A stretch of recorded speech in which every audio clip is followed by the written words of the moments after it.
Hello everyone, welcome back to the channel. ITR filing की due date end हो चुकी है।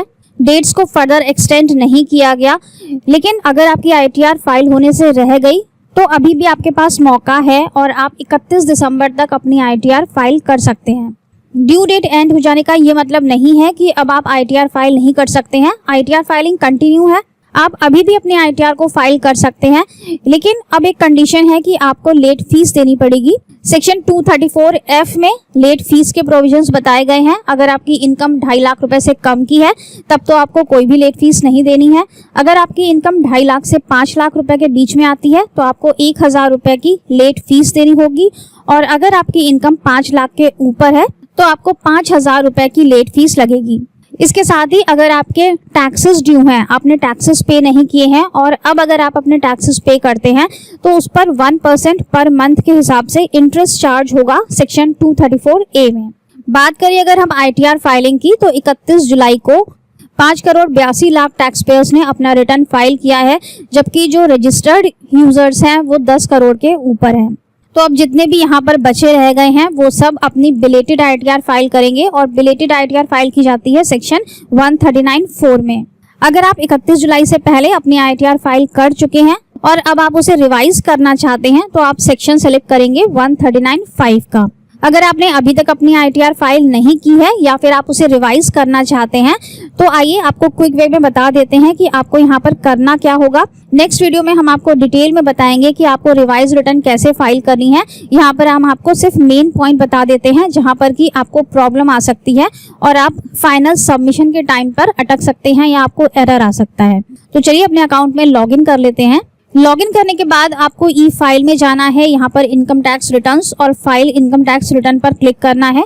आपके पास इस तरह से डैशबोर्ड आ जाता है। यहाँ पर आप असेसमेंट ईयर सेलेक्ट करेंगे, current assessment year, online, continue. इसके बाद अगर आपने यहाँ पर कोई ड्राफ्ट सेव किया हुआ है तो उससे आपको रिज्यूम नहीं करना है। यहाँ पर हम स्टार्ट न्यू फाइलिंग से स्टार्ट करेंगे, और जब भी आप अपना रिवाइज रिटर्न फाइल करेंगे या फिर बिलेटेड रिटर्न फाइल करेंगे तो आपको हमेशा स्टार्ट न्यू फाइलिंग से ही जाना है। रिवाइज रिटर्न के केस में आपको फिर से पूरा फॉर्म भरना होता है, जिस तरह से हम ओरिजिनल आईटीआर को भरते हैं। ऐसा नहीं है कि आपका ओरिजिनल रिटर्न यहाँ पर प्रीफिल्ड आपको मिलेगा, आपको यहाँ पर पूरा फॉर्म फिर से फिलअप करना पड़ेगा। तो यहाँ पे स्टार्ट न्यू फाइलिंग पे जाएंगे, कंटिन्यू, सेलेक्ट कर लेते हैं आईटीआर 1 का एग्जाम्पल लेके चलते हैं। Proceed with ITR 1, started, taxable income more than the basic exemption limit, continue, okay. अब सबसे पहले पर्सनल इन्फॉर्मेशन को कंफर्म करना है और चेंजेस हमको यहीं पर करने हैं। अब इसमें जब आप फाइलिंग सेक्शन में जाएंगे तो यहाँ पर आपको पहले से ही यहाँ पे सिलेक्ट होके मिल रहा है revise return after filing original return.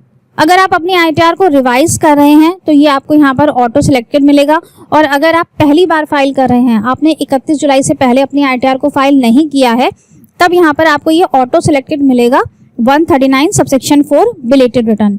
अगर यहाँ पर आपका ये वाला सेक्शन ऑटो सेलेक्टेड है रिवाइज रिटर्न तो यहाँ पर आपको कोई भी लेट फीस नहीं लगेगी। रिवाइज रिटर्न पर हमें कभी भी लेट फीस नहीं लगती है, लेकिन अगर यहाँ पर ऑटो सेलेक्टेड है 139 सबसेक्शन 4 बिलेटेड रिटर्न तब आपको यहाँ पर लेट फीस लगेगी, सेक्शन 234F में लेट फीस। और साथ ही अगर आपने टैक्सेस पे नहीं किए हैं तो interest under section 234A, 234B और C।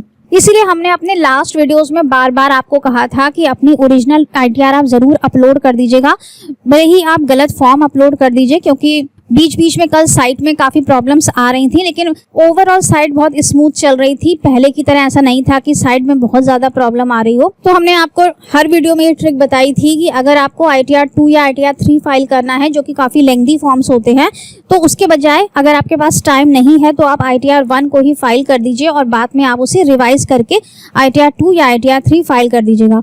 ऐसा करने पर आपको रिवाइज रिटर्न पर लेट फीस बिल्कुल भी नहीं लगती है, लेकिन अगर आप बिलेटेड रिटर्न फाइल करेंगे तो आपको लेट फीस लगेगी। अगर आप चैनल पर नए हैं या हमारे इस वीडियो को पहली बार देख रहे हैं तो ये चीज यहाँ पे ध्यान रखिएगा आगे की ईयर्स के लिए भी, कि रिवाइज रिटर्न पर हमें कभी भी लेट फीस नहीं लगती है। जैसे ही आप यहाँ पर इन सेक्शंस को सेलेक्ट करेंगे वैसे ही यहाँ पर डेटा प्रीफिल्ड हो जाता है कि आपकी ओरिजिनल रिटर्न की रिसिट नंबर क्या है और साथ में आपका date of filing of original return क्या है, कौन सी डेट में आपने अपनी ओरिजिनल आईटीआर फाइल की थी। इसके आगे का प्रोसेस सेम है, आपको नीचे कंटिन्यू पर क्लिक करना है। इसके बाद आपको अपनी सैलरी की इन्फॉर्मेशंस वेरीफाइड करनी है, बाकी भी जो आपकी इनकम डिटेल्स हैं या डिडक्शंस हैं उनको आपको कंप्लीट करना है और इसके बाद आपको इस ITR को अपलोड कर देना है। अपलोड करने के बाद भी आपको एक चीज़ ध्यान रखनी है कि अगर आपने अपनी ओरिजिनल ITR को अभी तक E-वेरीफाई नहीं किया है तो पहले आप उसे E-वेरीफाई कर लीजिए, उसके बाद आप इस रिवाइज रिटर्न को E-वेरीफाई करिएगा।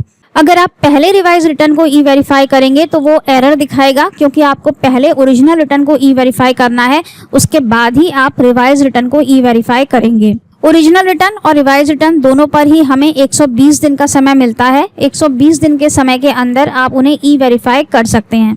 ओरिजिनल रिटर्न पर भी 4 महीने का समय मिलता है और इसके बाद रिवाइज रिटर्न पर भी हमें 4 महीने का समय मिलता है। रिवाइज रिटर्न आप 31 दिसंबर से पहले कभी भी फाइल कर सकते हैं और अगर आपने नवंबर के महीने में भी अपनी रिटर्न को रिवाइज किया है तब भी आपको 4 महीने का समय उसे E-वेरीफाई करने के लिए मिलता है। ऐसा नहीं है कि 31 दिसंबर लास्ट डेट है तो आप रिटर्न को सिर्फ 31 दिसंबर तक ही E-वेरीफाई कर पाएंगे। आप फरवरी तक अपनी ITR को E-वेरीफाई कर सकते हैं अगर आपने ITR को नवंबर में फाइल किया। इसी तरह से आप कभी भी अपनी ITR को फाइल करिए, उस पर 4 महीने का समय E-वेरिफिकेशन के लिए मिलता है। रिटर्न को रिवाइज करने की भी कोई लिमिट नहीं है, आप जितनी बार चाहें उतनी बार अपनी ITR को रिवाइज कर सकते हैं, लेकिन बहुत जल्दी अगर आप अपनी ITR को रिवाइज करेंगे तो वो स्टक हो जाती है। इसलिए प्रोसेसिंग के लिए आप कम से कम 15-20 दिन या 1 महीना वेट करिए। अगर नहीं होता है तब आप उसके लिए ग्रीवेंस फाइल कर सकते हैं और ग्रीवेंस का रिप्लाई आने के बाद आपको अकॉर्डिंगली एक्ट करना है। लेकिन अगर आप 5-5 दिन में लगातार अपनी ITR को रिवाइज करेंगे क्योंकि वो प्रोसेसिंग में नहीं जा रही है तो इससे आपकी ITR स्टक हो जाती है। अगर आप अपनी ITR फाइलिंग कर चुके हैं तो ऐसा नहीं है कि यहाँ पर आपका काम खत्म हो गया। ITR फाइलिंग कर देने के बाद भी कुछ प्रॉब्लम्स आ सकती हैं, जैसे कि आपका रिफंड अकाउंट में क्रेडिट नहीं हो पा रहा है या फिर आपको इनकम टैक्स से कोई नोटिस आ गया। तो इन सारे मैटर्स पर हम लगातार वीडियोस अपलोड करते हैं अपने चैनल पर। अगर हमारे वीडियोस आपको अच्छे लगते हो तो चैनल को सब्सक्राइब करना मत भूलिएगा, लाइक एंड शेयर जरूर कर दीजिएगा। Thank you so much for watching this video. Stay safe and healthy. Bye bye.